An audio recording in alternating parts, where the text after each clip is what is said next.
The stars looked different from here. Commander Alan Fuller stood alone on the observation deck of the Thraxi exploration vessel Distant Horizon *. His scaled hands rested on the rail as he stared at the swirling arms of the Milky Way galaxy. The ship's lights dimmed automatically, allowing him to see the stars better. No one from the Thraxi Confederation had ever gone this close to the Milky Way. Not officially, at least. For thousands of years, the unspoken rule among all 4,000 species in their alliance was simple: stay away from the spiral galaxy. Alan's thin lips pressed together as he considered their mission. His people needed resources. Their home galaxies could no longer support their growing numbers. The Milky Way was the closest option, full of untapped planets and materials. But it was also forbidden territory. The door behind him slid open with a soft hiss. Zantok, the ship's science officer, walked in. The Vertulian silicon-based body glittered in the starlight. Unlike Alan's reptilian form, Zantok looked almost like a walking crystal. "Commander, we're receiving those strange energy readings again," Zantok said, voice crackling slightly. "They don't match anything in our database." Alan nodded. "Show me." They walked together to the main bridge. The crew, 32 members from 17 different species, worked quietly at their stations. On the main screen, colorful waves and patterns moved across a map of the galaxy's edge. "The old stories say a powerful species claimed this entire galaxy as their territory," Alan said. "Do you think they're still there, after 50,000 years?" Zantok's crystal shoulders moved in their version of a shrug. "If they are, they haven't contacted anyone in our recorded history. But something is causing these energy patterns. They almost look like defense systems." Lieutenant Dora, the ship's pilot, turned from her controls. Her bird-like features showed concern. "Commander, we're approaching the boundary. Should I slow our speed?" "No," Alan said firmly. "Continue as planned. The Council gave us permission to cross the boundary." The ship moved forward, entering the outer edge of the Milky Way galaxy. For a moment, nothing happened. Then the ship shuddered slightly. "What was that?" Alan asked. "Unknown," Zantok replied, fingers moving quickly over the control panel. "But our systems are all functioning normally. It seems we've passed through some kind of scanning field." Alan felt a strange mixture of relief and disappointment. Part of him had expected something more dramatic. An alarm, a greeting, or even a warning shot. Instead, they had entered the forbidden galaxy with no resistance at all. "Set course for the nearest star system," he ordered. "Start scanning for resources immediately."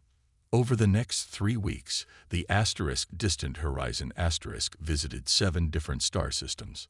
They found planets rich with minerals, water, and even some simple forms of life. But no sign of intelligent civilization. Perhaps the stories were wrong, Dora suggested during their daily meeting. Or maybe whoever lived here is gone now. "Maybe," Ellen agreed, but something felt off. The energy readings continued, sometimes stronger, sometimes weaker. And twice, their sensors detected something moving at incredible speeds near their location. When they tried to follow, whatever it was disappeared. On the 23rd day, as they orbited a small rocky planet with promising metal deposits, the ship's communication system activated by itself. "Unknown vessel," a calm voice said in perfect common language. "You have entered protected space. Please identify yourselves and state your purpose." The bridge fell silent. Alan looked at his communications officer, who shook his head in confusion. "How are they speaking our language?" Zantok whispered. Alan straightened his uniform and stepped forward. "This is Commander Alan Fuller of the Thraxi Confederation vessel Distant Horizon *. We are on a peaceful exploration mission. Who am I speaking with?" There was a pause. Then the voice returned. "This is Lieutenant Susan Carter of Earth Defense Outpost Epsilon. Please maintain your current position. A guidance ship will reach your location shortly." The communication ended. Alan looked around at his stunned crew. Earth? Dora asked. I've never heard of that world. Nor have I, said Alan. But it seems we finally found who we've been looking for. A small ship appeared on their screens. It moved with a speed and grace that surprised Alan. The vessel was tiny compared to the distant horizon but had a sleek design unlike any ship in the Thraxi fleet. They're hailing us again, the communications officer said. A face appeared on the main screen. Alan and his crew leaned forward in surprise. The being looked almost like a mantidian, but with fewer eyes and smoother skin. It had patches of brown fur on its head and no visible scales or exoskeleton. Commander Fuller, I'm Lieutenant Susan Carter. Permission to dock with your vessel for formal introductions. Alan blinked twice, his reptilian eyes adjusting as he studied her. Permission granted, Lieutenant. We'll open Bay 3 for you. Santok moved closer to Alan, speaking quietly. Commander, should we arm the security team? Alan considered this. No, but keep them on alert. We don't want to appear hostile. 20 minutes later, a group of 5 beings walked into the distant horizons meeting room. Susan Carter led them. She was shorter than Alan expected, with a slim build that looked fragile to his eyes. All 5 visitors shared the same basic shape.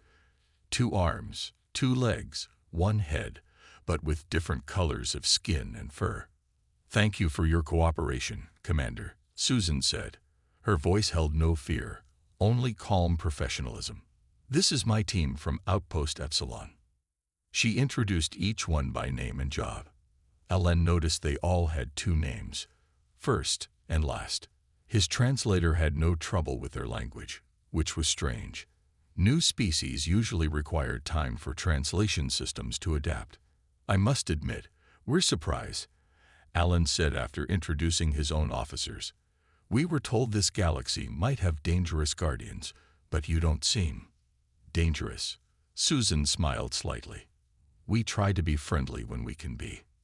One of the humans, a male named Ryan Nelson, stepped forward. Your ship is impressive. Antimatter drive system. Santok nodded, crystal face reflecting the room's lights. Yes, though we're working on quantum fold technology for our next generation vessels. Ryan's eyes lit up with interest. We achieved practical quantum folding about 80 years ago. It cut our long-distance travel time by 70%. A heavy silence fell across the Thraxi crew members. Quantum fold technology was theoretical in their science.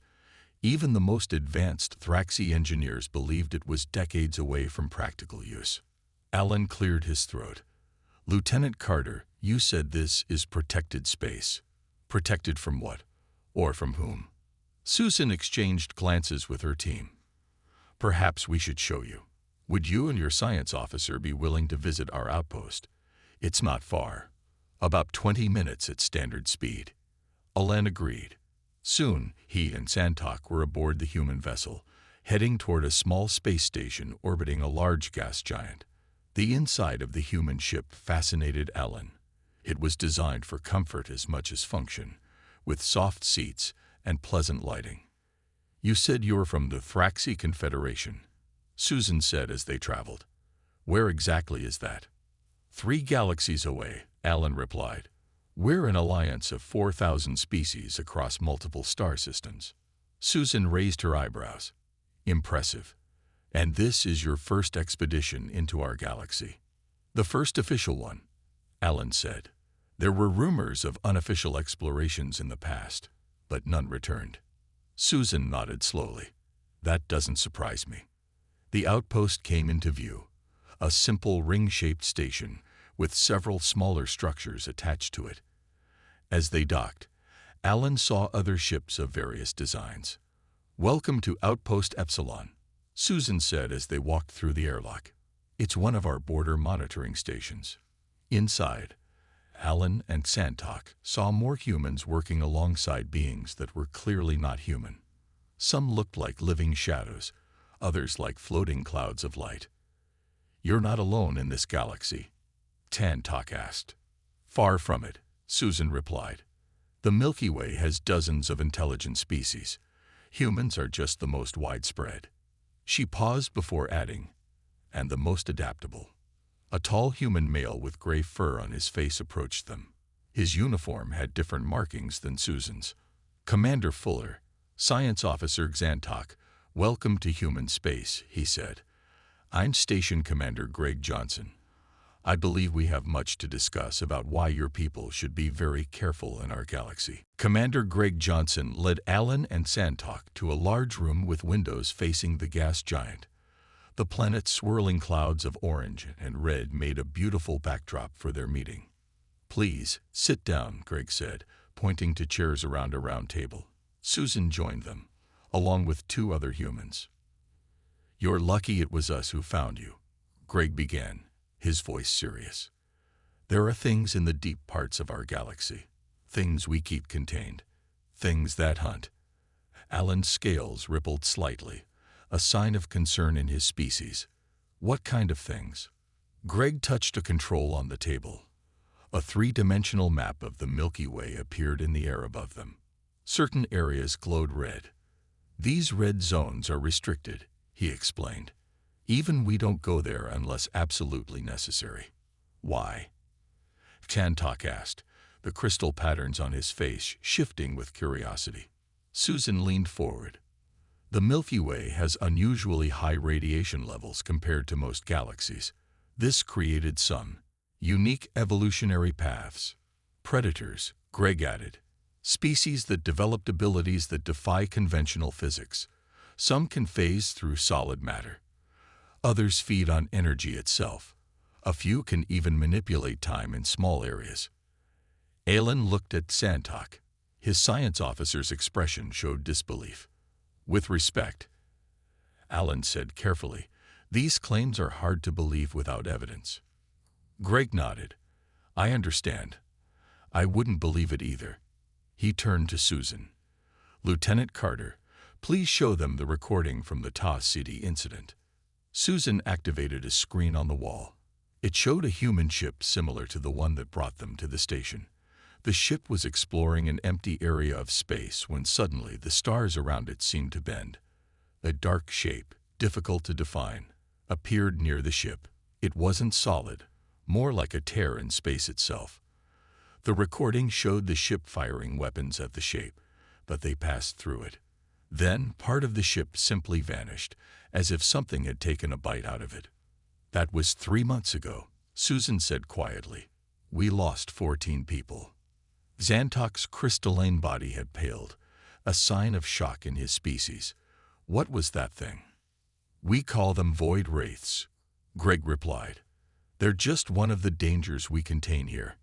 Alan was about to ask another question when an alarm sounded. A human at a nearby control station called out to Greg. Sir, we're receiving a distress signal from the Galileo research vessel. They were studying stellar formations at the edge of Sector 7. Greg's face grew serious. The edge of the void. Put it on screen. A human female appeared on the main screen. Her face was cut and bleeding, and smoke filled the air behind her. This is Captain Kelly Wu of the Galileo she said, her voice strained. We've been attacked by unknown entities. Half the ship is gone. We have casualties and are losing power. Request immediate assistance. The screen went black. The room was silent for a moment. Sector 7 is near what we call the void, Susan explained to Alan and Xantok. A region near the galactic core where these predatory species are most concentrated. Greg was already giving orders to prepare a rescue mission. He turned to the aliens. I'm sorry, but we'll have to continue this discussion later. We need to rescue our people. Alan stood up. Commander Johnson, the Distant Horizon is well equipped. We can help with the rescue mission. That's not necessary, Greg began, but Alan cut him off. Your people saved fewer than 20 crew members from that recording you showed us. My ship carries a crew of over 200 and has advanced medical facilities. Let us help. Greg studied Alan for a moment, then nodded. Very well. Lieutenant Carter will coordinate with your ship. He lowered his voice. But be warned, if we encounter void wraiths or similar entities, follow our instructions immediately. No questions, no hesitation. As they prepared to return to the distant horizon Shantok moved close to Alan. Commander, are you sure this is wise? We know nothing about these creatures. Alan watched the humans efficiently preparing for the rescue mission. Despite their smaller size and seemingly fragile bodies, they moved with purpose and showed no fear. We came here looking for resources, Alan replied quietly. But I think we may have found something much more valuable, new allies. And if these threats are real, the Thraxi Confederation should know about them. Susan approached them. We're ready to depart. Captain Olivia Barnes will lead the rescue mission. Your ship can follow ours to the location. Who is Captain Barnes? Alan asked. Susan's expression changed slightly. She commands our defense vessels. If we're heading to the edge of the void, she's the person you want leading the mission. The distant horizon followed the human ship through space. Alan stood on his bridge, watching the smaller vessel on the main screen. Despite its size, the human ship moved at impressive speeds. They're hailing us, the communications officer said. A woman's face appeared on screen. She had dark skin and short black hair. Her uniform was different from Susan's. Darker, with more symbols on the shoulders. Commander Fuller. I'm Captain Olivia Barnes of the Earth Defense Force. Thank you for your assistance. Alan nodded respectfully. We're happy to help, Captain. We'll reach the Galileo's last known position in 40 minutes, Olivia said. I should warn you. If we encounter void wraiths, your weapons probably won't affect them. What does affect them? Shantok asked. Gravity weapons or temporal disruptors, she replied. We have both. Stay behind us and follow our lead. The screen went dark. Dora turned to Alan from her pilot station. Commander, their ship is small, but my scans show weapon systems unlike anything I've seen before. They seem very confident, Alan observed. As they traveled, Olivia shared more information about the area they were entering. The region called the Void was not actually empty. It was filled with strange energy patterns that interfered with most sensors. Human ships used special equipment to navigate there.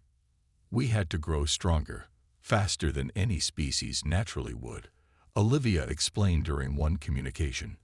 Otherwise, we'd have been hunted to extinction like so many others in this galaxy. Alan noticed how matter-of-factly she said this. Not boasting, just stating a truth. How long have humans been defending against these threats?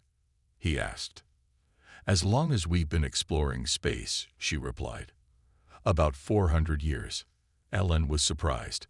Many species in the Thraxi Confederation had been spacefaring for thousands of years. Humans were relatively new to space travel, yet they spoke of containing galaxy-wide threats as if it were normal. The Galileo came into view, or what was left of it. Half the research vessel was simply gone, not broken or destroyed, but missing entirely.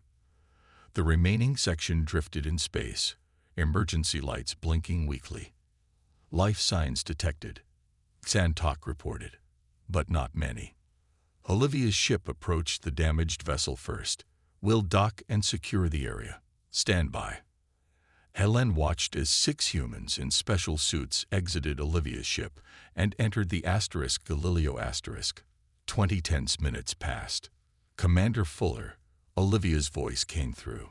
We found survivors. 12 crew members are alive but injured. Can your medical team receive them? Of course, Alan replied. The humans brought the survivors to the distant horizon . The alien medical team was shocked by the injuries.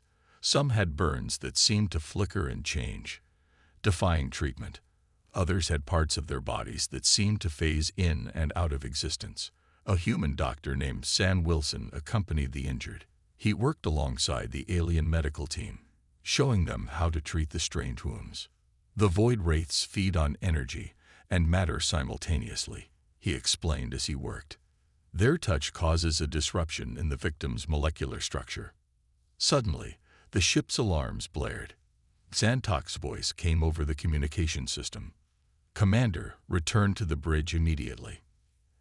Elen rushed back to find his crew staring at the screens in horror. Dark shapes were appearing around both ships, tears in space that seemed to move with purpose. "Void wraiths," Xantok whispered. Olivia's voice came through, calm but urgent. "All personnel, battle stations. Commander Fuller, move your ship behind ours. Now." The human vessel's weapon systems activated.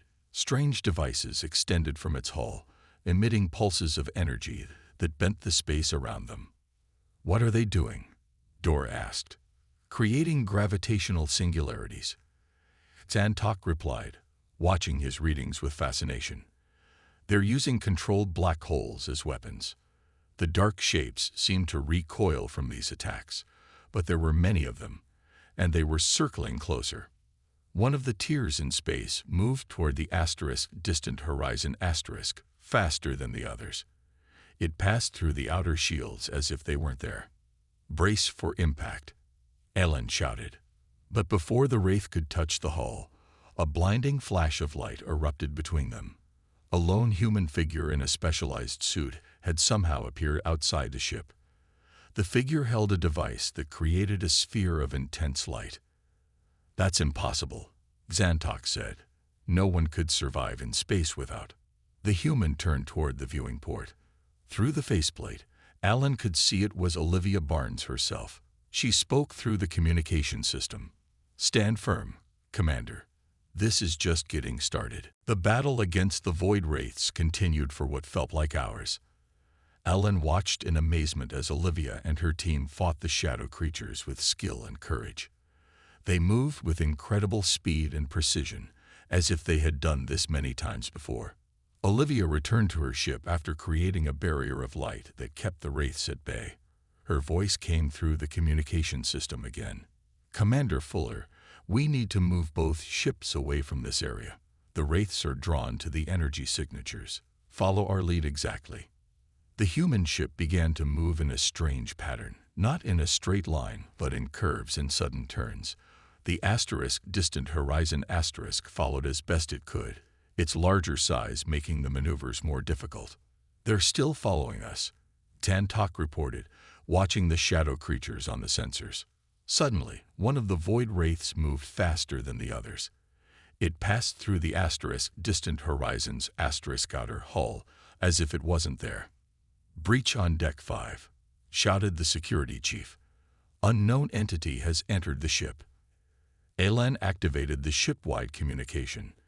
"All personnel, evacuate Deck 5 immediately. Security team, stand by." The security team, led by Chief Mara, reported to Deck 5 with weapons ready. But when they faced the shadow creature, their energy weapons had no effect. The shots passed through it like it was made of smoke. Chief Mara froze in fear as the creature moved toward her. Its shape kept changing, sometimes looking like a cloud, sometimes like a hand reaching out. The air around it shimmered and darkened. "Fall back," Mara ordered her team.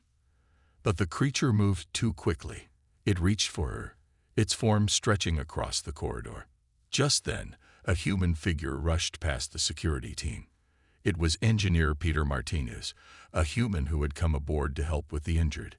He moved with impossible speed, faster than any of the Thraxi crew had ever seen a being move. Peter carried a small device in his hand. As the Void Wraith reached for Mara, Peter activated the device. A field of intense gravity formed around the shadow creature, so strong that the metal of the corridor began to bend. The wraith made a sound like tearing fabric as the gravity pulled it apart. Its shadowy form stretched and then broke into pieces that faded away. The entire event lasted less than 30 seconds. The security team stared at Peter in shock. Later, in the medical bay, Alan found Peter helping with the injured humans from the Galileo asterisk. The engineer seemed calm, as if what he had done was nothing special. "How did you move so fast?" Alan asked him. Peter shrugged. "Adrenaline.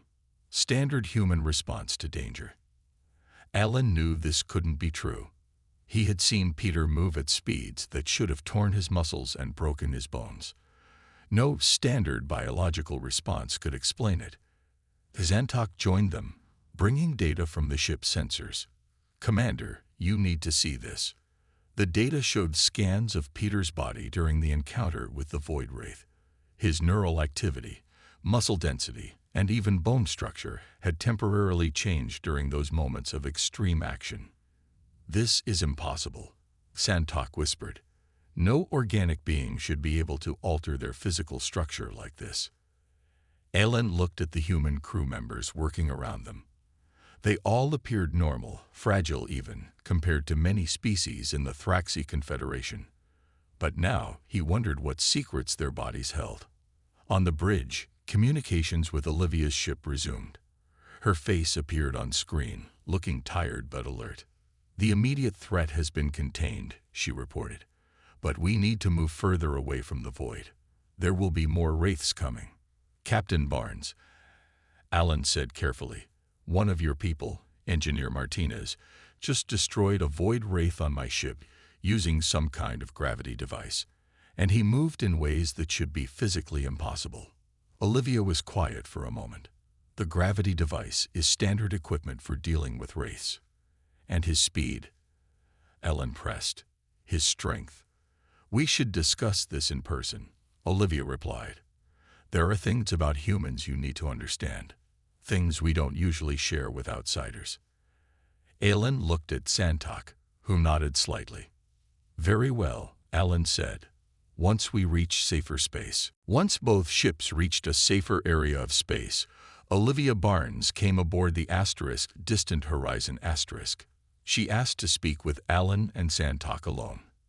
They met in Alan's private office, away from the curious eyes of the crew. "What I'm about to tell you is not common knowledge, even among our own people," Olivia began. She looked tired but composed. "Only those who reach certain positions in our government or military learn the full truth." Alan leaned forward. "About what humans really are." Olivia nodded. "About what we were made to be." She took a small device from her pocket and placed it on the table. It projected an image of DNA strands, but with unusual patterns that Zantok immediately recognized as artificial. "You were genetically modified?" the science officer asked. "More than that," Olivia said. "We were engineered from the ground up." She touched the device, and the image changed to show primitive ape-like creatures evolving into modern humans, but with steps that seemed deliberately guided. "Long ago, a species lived in this galaxy. We call them the Architects.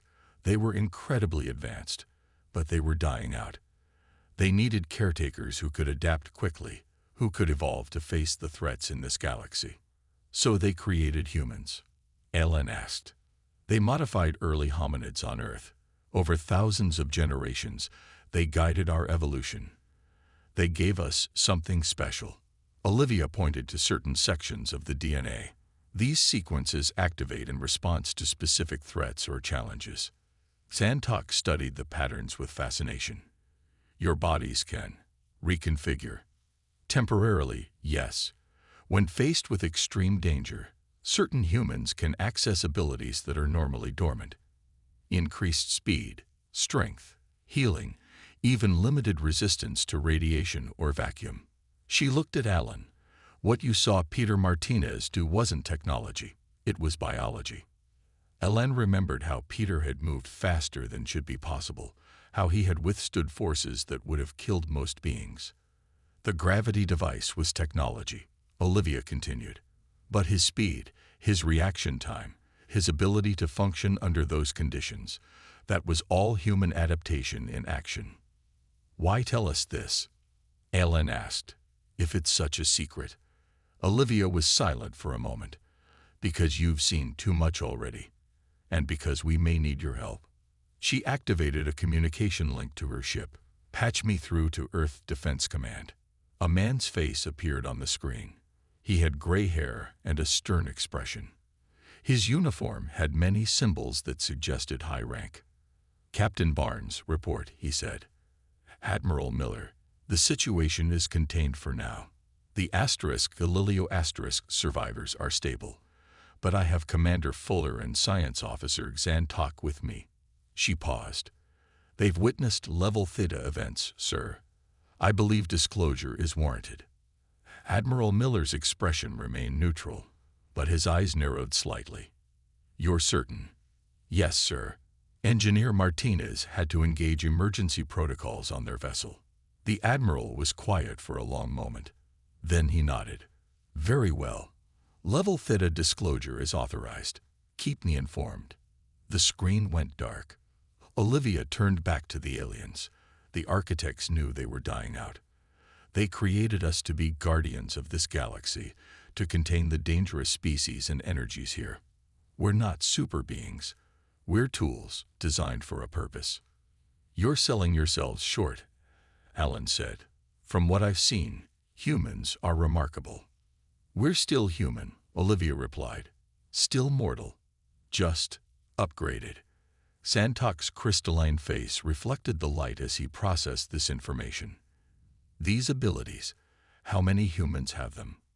All of us have the potential, but it varies. Some express the adaptations more strongly than others. Those who do often join the defense forces. A communication alert sounded. Alan activated his console.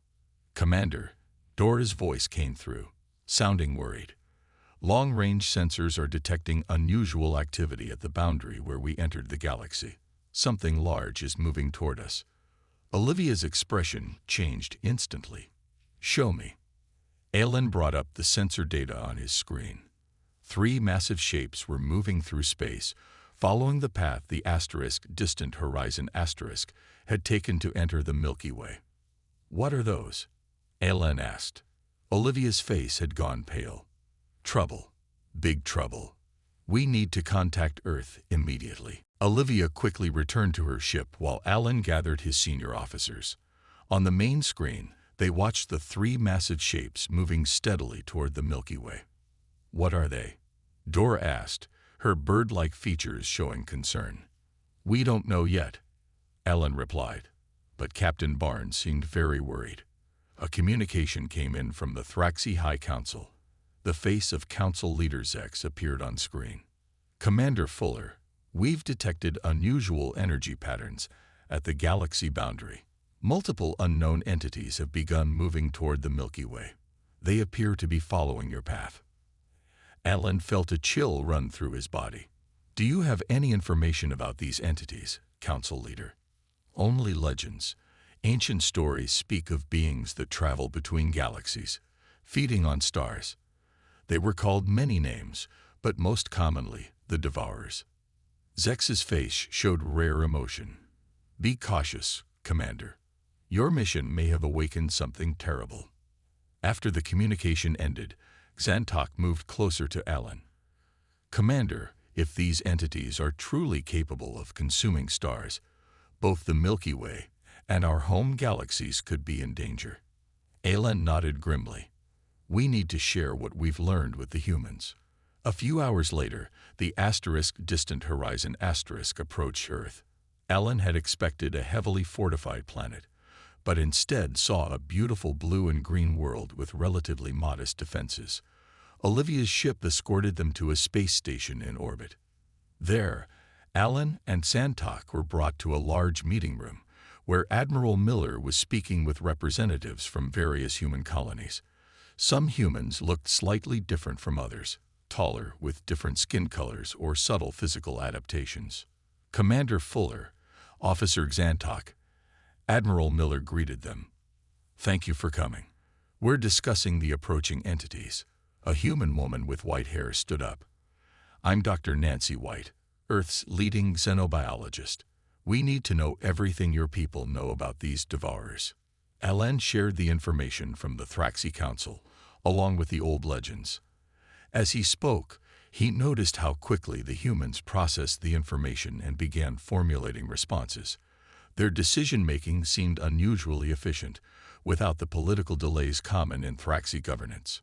If these entities feed on stellar energy, they'll target populated systems first, one human representative said. We should evacuate the outer colonies immediately, suggested another. No, Admiral Miller said firmly. We don't run. We defend our territory. But we've never faced a threat of this magnitude, argued a third representative. Nancy White raised her hand. Actually, we have the architect technology in the vault. The defenses they left behind were designed for threats exactly like this. The room fell silent. Admiral Miller's expression grew serious. Those systems haven't been tested in thousands of years. We don't even know if they still work. We have to try, Nancy insisted. Alan cleared his throat. If I may, Admiral, the Thraxi Confederation spans 3 galaxies. We have resources, ships, and technology that could help. The humans turned to look at him. Are you proposing an alliance, Commander Fuller? Admiral Miller asked. Yes. The Devourers threaten both our peoples. Together, we stand a better chance than apart. Admiral Miller considered this for a moment, then nodded. Dr. White, assemble your team and prepare to access the vault. Commander Fuller, I need direct communication with your High Council. As the meeting continued, plans formed rapidly. The Thraxi would share their multi-galactic knowledge and communication technology, while humans would extend their protective network to include Thraxi territories. After the meeting, Santok studied the sensor data of the approaching entities. Their speed is increasing, he told Alan. They'll reach the galaxy boundary in less than 2 weeks. Alan looked out at the beautiful blue planet below them. He thought about what Olivia had told him, how humans had been created to be guardians of this galaxy. Now it seemed they would become guardians of others as well. Send a message to all Thraxi vessels in range, he ordered. Tell them to prepare for joint operations with human forces. For the first time in recorded history, the boundary between galaxies would become a cooperative border rather than a line of separation. 6 months later, a massive fleet gathered at the edge of the Milky Way. Ships from both the Thraxi Confederation and the human forces formed a defensive line unlike anything seen before in either civilization's history. Alan Fuller stood on the bridge of the flagship Guardian, a new vessel built with combined human and Thraxi technology. The ship was twice the size of the Distant Horizon and carried weapons systems that could affect even the strange physics-defying creatures of the Milky Way. Beside him stood Fleet Admiral Olivia Barnes, promoted after the Void Wraith incident. In the past months, she had worked closely with Alan to prepare for this moment. The Devourers will reach our position in less than an hour, Xantok reported from his new station. The science officer had chosen to remain with Alan rather than return to Thraxi space. All ships report ready status, added Susan Carter, now serving as communications officer on the Guardian. Alan looked at the fleet displayed on the main screen. Over 300 vessels of various sizes and designs formed a curved line in space. Behind them, strange structures floated in the void. The architect technology, Dr. White, had retrieved from the vault. These ancient devices, dormant for thousands of years, had been reactivated and modified using Thraxi power systems. They created a network of energy fields designed to disrupt the Devourers' feeding ability. Are you ready for this? Alan asked Olivia quietly. She gave him a grim smile.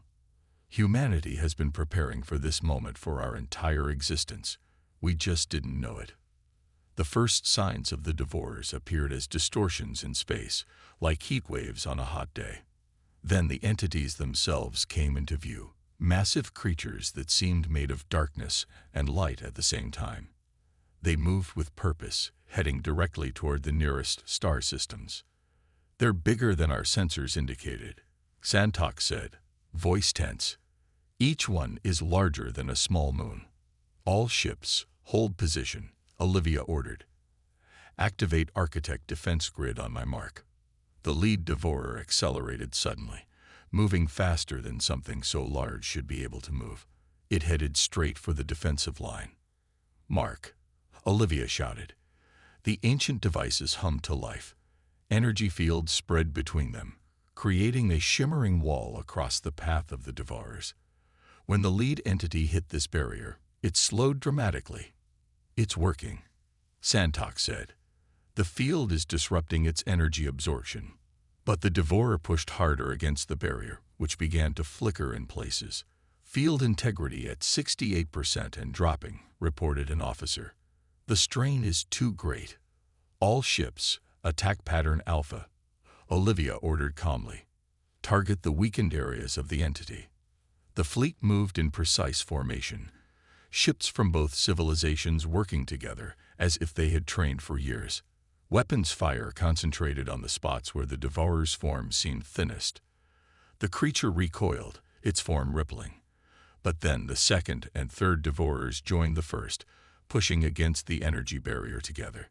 "Field integrity at 42%, came the tense report. "Breach imminent." Olivia turned to Alan. "Time for Plan B." Alan nodded and gave the command. "All Thraxi vessels, quantum fold maneuver." Now, half the fleet disappeared, only to reappear behind the Devourers. Now the entities were caught between two firing lines. The battle raged for hours. Ships were lost on both sides. But slowly, the combined tactics began to work. The Devourers found themselves unable to feed, unable to move freely, and constantly under attack from weapons specifically designed to hurt them. Finally, the lead Devourer turned away from the Milky Way. The other two followed, retreating back into the darkness of intergalactic space. A cheer went up across the fleet. On the Guardians Bridge, humans and aliens alike celebrated together. "We did it," Alan said, hardly believing it himself. Olivia nodded, tired but proud. "This is just the beginning. Those things will be back eventually. And there are more threats out there we don't even know about yet." Alan looked at his friend and ally. "Then we'll face them together." As he watched the Devourers retreat into the distance, he thought about how the galaxy had changed in just a few months. The Milky Way was no longer forbidden territory because of some ancient decree. It had been quarantined, not to protect the galaxy from outside threats, but to protect the outside from what evolved within. And now, that protection would extend beyond one galaxy. Humans and Thraxi would stand together as guardians of not just the spiral arms of the Milky Way, but of all the stars they called home.